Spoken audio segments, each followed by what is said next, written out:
না এসেই প্রথমবার দিচ্ছে, প্রথমবার সুযোগ পেয়েছে, এই প্রথমবার দিচ্ছে পরীক্ষা। আতঙ্ক যাচ্ছে? হ্যাঁ অবশ্যই তো আছে একটা আতঙ্ক। কেন? এই প্রথমবার পরীক্ষা দিচ্ছি, কি হয় এখন। কেস কাভারের দিক থেকে একটা সমস্যা তো আছেই। এর আগেও তো একাধিক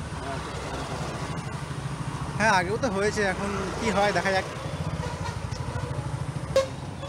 হ্যাঁ ভালোভাবে হোক, সুষ্ঠুভাবে সম্পন্ন হোক, এটাই চাই আর কি। পরীক্ষাটা ভালোভাবে হোক, সুষ্ঠুভাবে সম্পন্ন হোক, এটাই চাই।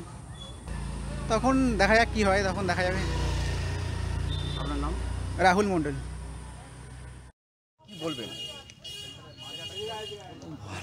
পরীক্ষা দিতে এসেছি, পরীক্ষা দেবো, ভালো লাগছে। বলছি কি বলবেন?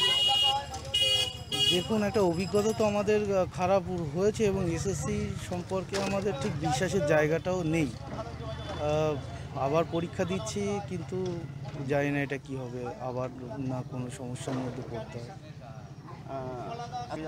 একদম আতঙ্ক তো থাকছেই, কারণ এদের দিয়ে বিশ্বাসের জায়গাটা একবার নষ্ট হলে সেই জায়গাটা আর তৈরি করতে পারছে না এসএসসিও। তো বিশ্বাসের জায়গাটা আর নেই আমাদের। আপনারা তো আন্দোলন করেছিলেন। আন্দোলনে হ্যাঁ একদম। কি করেছিলেন আপনারা? আমরা করেছিলাম, যারা যোগ্য প্রার্থী যারা আছে তারা তাদের যোগ্যতা, তাদের মেধার ভিত্তিতে যাতে পুনরায় চাকরিতে বহাল থাকে, সেই জন্য একটা প্রচেষ্টা করেছি। আপনি তো আন্দোলন করেছিলেন।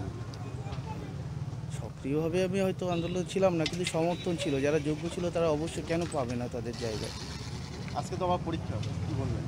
আজকে পরীক্ষা একটা দিতে এসছি, জানি না এটা কি হবে। একটা আশঙ্কার জায়গা থেকেই যাচ্ছে। আপনার নাম? আমার নাম বাপি মণ্ডল।